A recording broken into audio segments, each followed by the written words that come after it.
गेले कित्येक वर्षाची पुण्याई तेव्हा हा वाडा सुखी आणि समृद्ध झाला. आणि आणि एका कृत्यामुळं त्या वाड्याचं ऐश्वर्य, प्रतिष्ठा सगळी राख रांगोळी झाली. कोणामुळं? तर माझ्याच मुलामुळं. ज्याला मी या वाड्याचा वारस समजलो त्यांनीच या वाड्याची वसे मोजायला सुरुवात केली.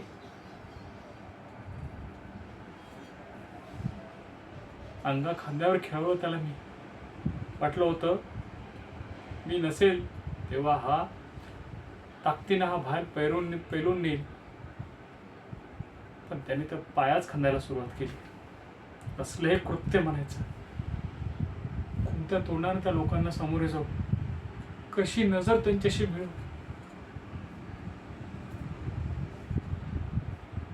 काही झालं तरी मला ते त्या वाड्याची प्रतिष्ठा ही सांभाळलीच पाहिजे. या वाड्याचा विश्वास मला जपलाच पाहिजे.